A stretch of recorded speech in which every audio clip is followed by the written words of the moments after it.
This London Top video is brought to you by CoinSwitch Kuber. Download the app now.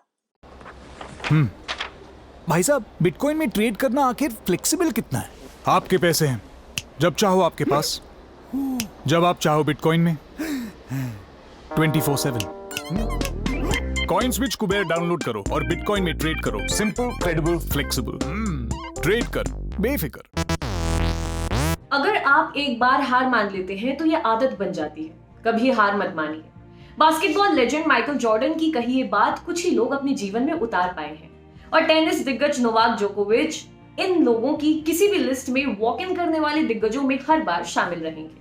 Roger Federer और Rafael Nadal जैसे दिग्गजों के बीच इस Serbian ने अपनी एक अलग ही पहचान बना ली है। ऑस्ट्रेलियन ओपन में 8-0 का परफेक्ट रिकॉर्ड रखने वाले जोकोविच ने 13 जून को फ्रेंच ओपन के फाइनल में ग्रीस के स्टेफानोस सिटसिपास को हराकर अपना दूसरा फ्रेंच ओपन खिताब जीत ही लिया है। जोकोविच की इस जीत के खूब चर्चे हैं। कैसे उन्होंने लगातार 2 सेट हारने के बाद वापसी की, 5 सेट तक खिंचे मैच को अपने नाम किया। लोग उनके खेल और फिटनेस की खूब तारीफ कर रहे हैं, लेकिन हमें इन दोनों के साथ उनके धैर्य ने भी चकित किया है। फ्रेंच ओपन के फाइनल में पहले 2 सेट लगातार हारने के बाद जोकोविच ने कमाल का धैर्य दिखाया और अगले 3 सेट लगातार जीतते हुए अपना 19वां ग्रैंड स्लैम जीत लिया। लेकिन ये पहली बार नहीं था जब जोकोविच ने ऐसे धैर्य और साहस दिखाया हो। चलिए आपको बताते हैं ऐसे ही कुछ किस्से। पहला, 2012 ATP world tour finals. London में हुआ ये मैच भी जोकोविच के धैर्य का बड़ा उदाहरण है। जोकोविच उस वक्त सिर्फ 25 साल के थे। इस मैच में जोकोविच के सामने थे ऑलरेडी लेजेंड हो चुके रॉजर फेडरर। इस बड़े मैच में उतरने से पहले जोकोविच अपने व्यक्तिगत जीवन में एक बड़े संकट से गुजर रहे थे। सर्बिया में मौजूद उनके पिता गंभीर रूप से बीमार थे। जोकोविच ने 2 घंटे और 15 मिनट तक चले इस मैच में फेडरर को 7-6 और 7-5 से मात दी। पहले 8 मिनट में 0-3 से पीछे रहकर वापसी करने वाले जोकोविच ने मैच के बाद इस जीत को आईसीयू में जिंदगी की जंग लड़ रहे अपने पिता को समर्पित किया। उन्होंने फेडरर को हराने के बाद कहा, मैं कल उनसे मिलने जाऊंगा, साथ में अपनी ट्रॉफी भी ले जाऊंगा और उनके चेहरे पर मुस्कान लाने की कोशिश करूंगा। दूसरा, 2016 फ्रेंच ओपन। जोकोविच 4 में से 3 ग्रैंड स्लैम जीत चुके थे, ऑस्ट्रेलियन ओपन, विंबलडन और अमेरिकी ओपन। लेकिन फ्रेंच ओपन का खिताब अब भी उनकी झोली में नहीं आया था। इसी बीच आया साल 2016 का फ्रेंच ओपन। जोकोविच एक बार फिर से अपना करियर स्लैम पूरा करने के लिए बेताब हुए, लेकिन उनकी कोहनी में लगी चोट के चलते ये आसान नहीं था। जोकोविच इस चोट से बहुत परेशान थे। दरअसल इस चोट ने जोकोविच को काफी परेशान किया था। उन्होंने इसके चलते कई टूर्नामेंट से अपना नाम वापस ले लिया था। बाद में जनवरी 2018 में जोकोविच को इस समस्या से उबरने के लिए सर्जरी भी करानी पड़ी थी।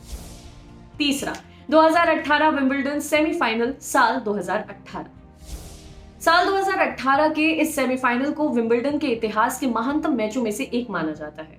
5.25 घंटे तक खिंचे इस मैच में वो सारी चीजें थी जो किसी एपिक मैच में होती हैं। राफेल नडाल और नोवाक जोकोविच के बीच हुआ ये कमाल का मैच 2 दिन तक चला था। शुक्रवार को देरी से शुरू हुआ मैच रात 11 बजे रोका गया। तब स्कोर 6-4, 3-6, 7-6 से जोकोविच की ओर था। दरअसल इस मैच से पहले जॉन इस्नर और केविन एंडरसन के बीच हुआ पहला सेमीफाइनल 6 घंटे और 36 मिनट तक चला था। इसके चलते नडाल और जोकोविच का मैच रात 8 बजे के बाद शुरू हुआ। इस मैच को जीतकर जोकोविच पूरे 22 महीने के बाद किसी फाइनल में पहुंचे थे। इस फाइनल से पहले 12 ग्रैंड स्लैम जीत चुके जोकोविच ने इस जीत के साथ ही अपने आलोचकों को भी संदेश दे दिया। उन्हें चुका हुआ मान रहे लोगों ने इस मैच के बाद अपनी सोच बदल ली थी, और इस बदलाव में जोकोविच के धैर्य का बड़ा रोल था। इसी धैर्य के साथ उन्होंने फाइनल में केविन एंडरसन को भी हराया। इस जीत के बाद उन्होंने अब तक 6 और ग्रैंड स्लैम अपने नाम किए हैं। चौथा, 2019 विंबलडन फाइनल। रॉजर फेडरर सर्वकालिक महान टेनिस प्लेयर्स में से एक। ग्रास कोर्ट पर फेडरर कमाल का खेल दिखाते हैं। ग्रास कोर्ट पर होने वाले इकलौते ग्रैंड स्लैम विंबलडन में फेडरर के रिकॉर्ड से साफ है कि वे इस तरह के कोर्ट पर कितना कमाल खेलते हैं। फेडरर ने 8 बार विंबलडन का खिताब जीता है। यह आंकड़ा 9 भी हो सकता था, लेकिन हो नहीं पाया। साल 2014 और फिर 2015 के विंबलडन फाइनल में फेडरर को हराने वाले जोकोविच इस बार एक कदम और आगे निकल गए। साल 2019 के विंबलडन फाइनल में जोकोविच ने इतना कमाल का धैर्य दिखाया कि फेडरर का सारा अनुभव धरा का धरा रह गया।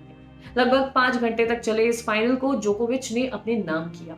इस पूरे मैच में फेडरर हावी थे, लेकिन जोकोविच ने पूरे धैर्य के साथ उनका सामना किया और अंत में उन्होंने फेडरर के सर्व पर 2 मैच पॉइंट बचाने के बाद 5वें सेट के टाई ब्रेकर में 12-12 के स्कोर से उभरकर मैच अपने नाम किया। विंबलडन के लंबे इतिहास में इससे पहले ऐसा कभी नहीं हुआ था। इस मैच के बाद जोकोविच ने कहा था, मैं सोचता हूं कि मैच के ज्यादातर वक्त तक मैं बैकफुट पर था, मैं डिफेंड कर रहा था, रॉजर गेम को अपने हिसाब से चला रहे थे, मैंने बस लड़ने और जरूरत के वक्त कोई रास्ता निकालने की कोशिश की, अंत में यही हुआ।